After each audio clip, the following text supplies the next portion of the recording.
Hello, everyone, and thanks for listening. So, some people will think because there's medicine or modern medicine for HIV patients that they shouldn't have to worry about HIV anymore and you can live longer. And so that's usually what people tend to believe. But just because there's medicine for HIV doesn't mean that you shouldn't worry because there are other things that are associated with it. Other medicines that they have out there have side effects, and sometimes that side effect could lead to death. So, HIV infected people are living for years, but age related diseases set in much earlier. So, just because there's medicine doesn't mean everything is all safe. So, a woman receives HIV/AIDS blood test on World AIDS Day last December. This is by Marlene Simmons, April 14. David Hardy has been treating HIV infected patients since the early 1980s when the epidemic first really began. So, in those days, people newly diagnosed with AIDS lived for about only 6 months. Hardy, an infectious disease specialist and internist, was ecstatic when powerful new drug combinations came into widespread use in 1996, enabling HIV infected people to measure their lives in decades rather than months. So, the recent years, his euphoria has turned bittersweet. Most people assume that medicines have worked and that everything has gone back to normal, and that's not really the truth, says Hardy, who directs research for Whitman Walker Health in Washington and who still sees patients on a weekly basis.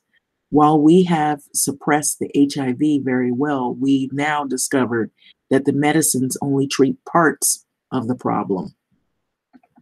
Many HIV infected people now in their 50s and 60s who have lived for years with HIV under control are developing age related conditions like heart, liver, kidney disease, certain cancers, and frailty, for example, at a rate significantly higher than uninfected people at the same age.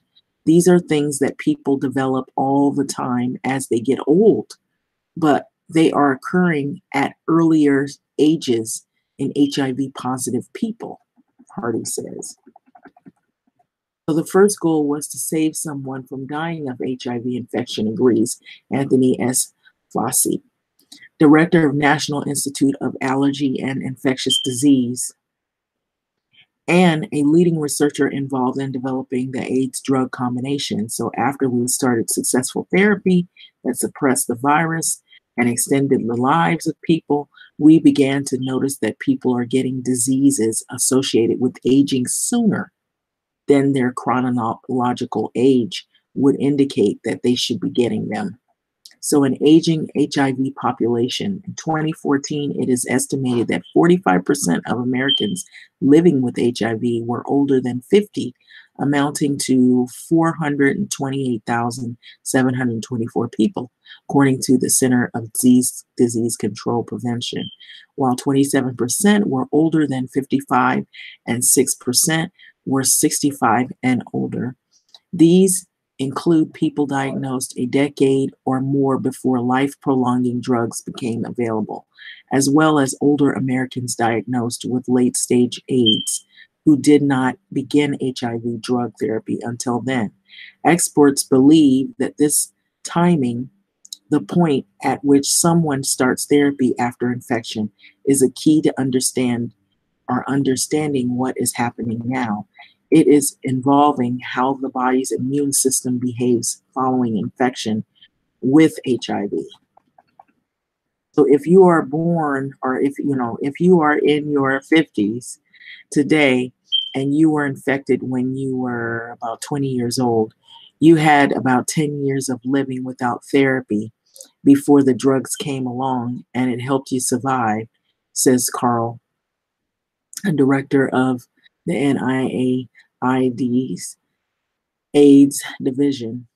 So in this group, and in older people diagnosed with late stage AIDS, the period without treatment led to a tremendous amount of damage to the immune system. So, HIV not only damages the immune system, it turns on that system indefinitely, meaning the immune response triggered, the HIV never really shuts down. So, even once the drugs have begun to quell the virus, with most infectious invaders, the immune system responds then is to suppose to rest like a fire engine waiting to come out when there is a fire to be fought. So Deffenbach says, with HIV, those fire trucks keep driving around looking for fires, even when there are no fires to be fought, of course. So that's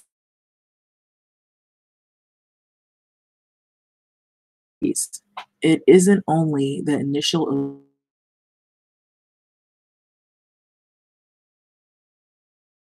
on of the immune system.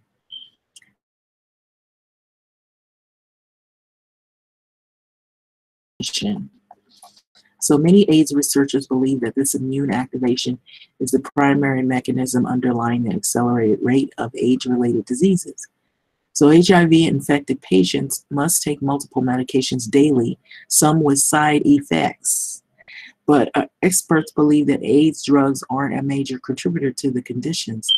It's much less the drugs.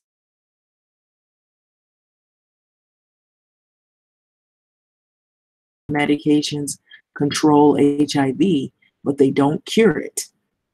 The virus persists in numerous reservoirs in the body, including the lymph nodes, which prompt immune activation, as well as chronic inflammation. Inflammation and immune activation accelerate heart disease, stroke, and chronic HIV infection results in both, says Robert T. Schooley, a long-time AIDS researcher and professor of medicine in the infectious disease division at the University of California in San Diego. So one can calculate a given patient's risk for stroke or heart attack based on the elevated laboratory markers of inflation or inflammation are. So several studies have shown that the heightened risk of cardiovascular disease with HIV, and they have also 50% higher risk of heart attack compared to non-infected controls, and a more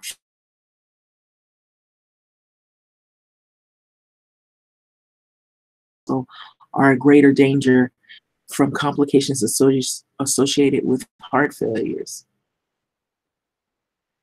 So certain cancers are increasing among them as well. Early in the epidemic, some cancers, Kaposi's sarcoma, non-Hodgkin's lymphoma, invasive cervical cancer, for example, often develop in HIV-infected individuals, signaling the onset of a full-scale AIDS. And these AIDS-defining cancers initially decrease with the introduction of anti-HIV drugs and have remained relatively steady during the past 2 decades. However, the burden on the non-AIDS defining cancers, anal cancer, lung cancer, Hodgkin's lymphoma, and liver cancer and head and neck cancers, among others, has grown during that period. Many of these are caused by the virus other than HIV itself. So these include hepatitis B, C, viruses, and liver cancer, human papillomavirus, and head and neck and anal cancers, Epstein-Barr virus, and Hodgkin lymphoma. So experts believe that these arise with HIV-infected people predominantly because their impaired immune systems can effectively fight off the viruses responsible. So lung cancer is an exception because it is not caused by the virus. So many HIV-infected people smoke and also suffer lung infections and other assaults. So the cancer it accounts for the growing number of cancer-related deaths among HIV populations as the people are dying less often of AIDS and opportunistic infection. So other things can trigger the death that are related to the impaired immune system, of course. And so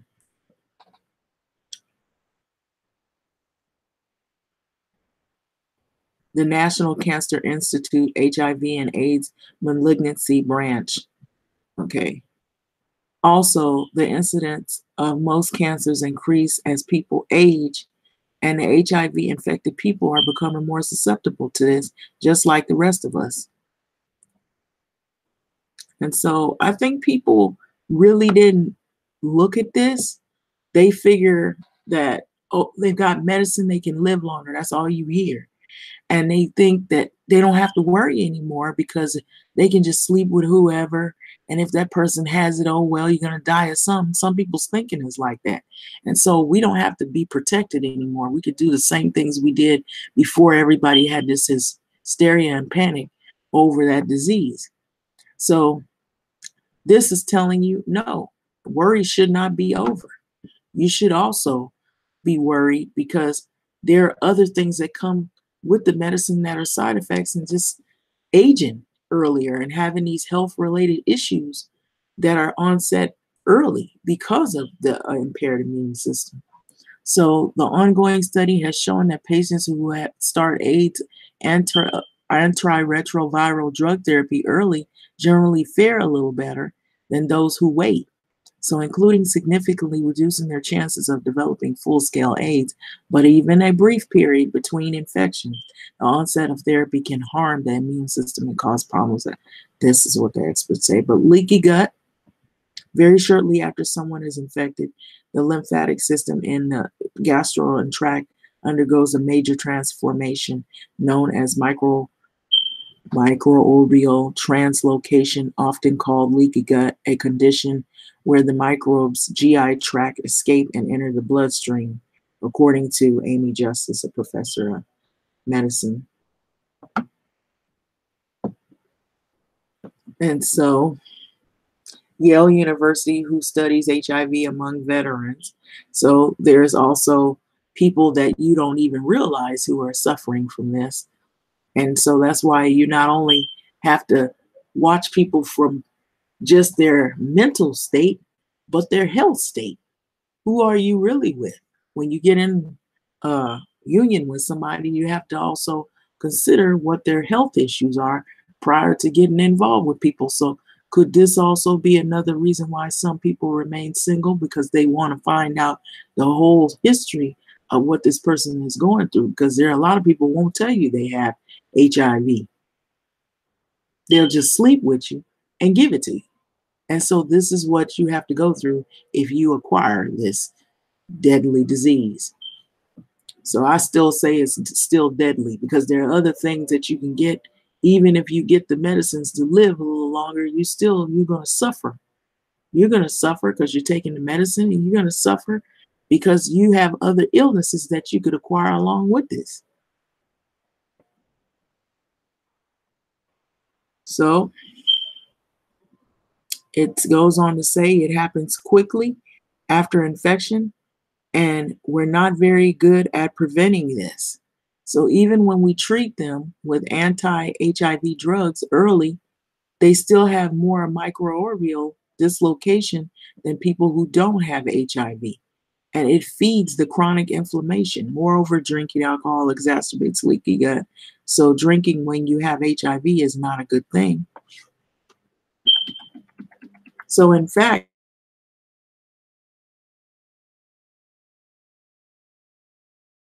retroviral therapy also probably contribute to medical problems of HIV patients, experts say. So the challenge is to try to get them to change ingrained health behaviors at midlife. This is hard for anyone with or without HIV, but probably more so important for people who have HIV. So while the risk of for people with HIV, the situation is necessarily all grim, Justice says. So not everyone is miserable and sick, Justice says, but many are doing incredibly well. A lot is in their control if they can change their health behaviors. So the NI are the NIAIDs. Defenbach agrees. So everybody has his or own set of risk factors. So what HIV infection tends to do is magnify your life choices and your genetics, he says. So what we are grappling with now is defining this. Aging occurs, and with it, the risk of getting one or more of these diseases. What is about HIV that hastens this process? What is it that will hasten it? So, can we do anything about it? And those are things that we're trying hard to address. Health and Science, WashingtonPost.com. So, this is in the Washington Post. And so, there may be more to this research and stuff like that, but people think because there's medicine that they can pretty much live carefree and not worry about these issues. But these issues are also a part of whether or not people decide they want to choose a mate. Because somebody might look at this and say, I don't want to be with somebody that has this because I don't want to catch it. And I don't want to have to deal with these health issues if I don't have to. So if you get involved with somebody, you may not really feel like you can trust some people because there are people out there that have this and they figure they don't have to worry anymore because they live longer. And if they give it to somebody, oh, then they'll tell, oh, by the way, I have X, Y, and Z. Oh, you can live longer. You could take this medicine. But see, what they're not telling you is that all these other issues could happen. Side effects with medicine, the cost of medicine, and then all the health issues that you can have acquired to this disease. So just because people feel that they have medicine to prolong your life doesn't mean you want a prolonged life of misery. And some people may not feel miserable. Maybe they feel like the medicine has improved and then their life is, spared. But it says that some people bodies are different than others. Some people maybe are able to live a life where they don't have all these health issues because they have to curb their lifestyle choices and maybe not drink or smoke, or maybe they have to watch what kind of foods they eat, live a healthy lifestyle, basically, drink less, smoke less, or don't do any of it. And that will be a contributing factor as to how the medicines work or how their body will stay around longer health-wise without contracting something else outside of this because of side effects of medicine. So a lot of people are not looking at this. They're looking at, oh, the medicine will keep us living longer so we don't have to worry no more. There's no problems. And see, that's what young people think. Young people who think it's okay to have sex unprotected, not knowing not only HIV exists, there are other things that are out there that exist. And you might can live with it, but you ain't gonna live with it in peace. It's not gonna be fun to have to take some kind of cream or medicine for the rest of your life. Everybody you come in contact with, you're gonna have to explain to them if you desire to have a relationship. Oh, by the way, I have HIV, or by the way, I have this, or I have that. And so those are special individuals who really must love you despite your illnesses. There are some people that are like that out there, but with all of this stuff going on today, people who are abusive, how can you expect to trust anyone? And so with this out here, if people won't even tell you that they have this, what are you supposed to think about that? Wouldn't that make somebody would desire to remain single longer because of the fear that there's men that won't even go to the doctor? They don't want nobody touching them. Women tend to go to the doctor faster than men. Let's just be honest. And so with these relationships, how do you know how many women or how many people, and then some of these men are sleeping with other men and we don't know who's got what? So do you really want to put your life at risk for this kind of stuff? Heck no. So this article, I thought it was interesting. I thought it brought out some important facts. It's in Health and Science in the Washington Post, of course. One of my favorite magazines, or favorite periodicals. So HIV infected people are living longer for years, but age-related diseases set in early. So no, I think you still need to be concerned about this. And what in your mind would tell you that everything is safe because somebody's taking medicine for something like this? You don't know how your body's going to respond to that. Well, somebody else could live longer. When you catch it, you might not live that long. That's a Russian roulette game, one you don't want to play. You could very well lose. Well, with that being said, I just think a lot of people don't really use common sense. Anytime they say, oh, if they have medicine for that, you can live longer. So you mean to tell me you'll get that and then all these related diseases that come along with it, you okay with that? You know, because when you age normally, you might get stuff. I'd rather that happen. Age normally and get something because I'm older, not because I slept with somebody that gave me something that made me age faster. All I got to say is like, comment, subscribe. Thanks for listening. People need to really reevaluate who these individuals they're getting involved with because I don't think people think clear. There's just so much pressure to get in a relationship without even thinking about who you're getting in a relationship with. And I don't think people really look at this stuff. They don't take it serious enough. Thanks for listening.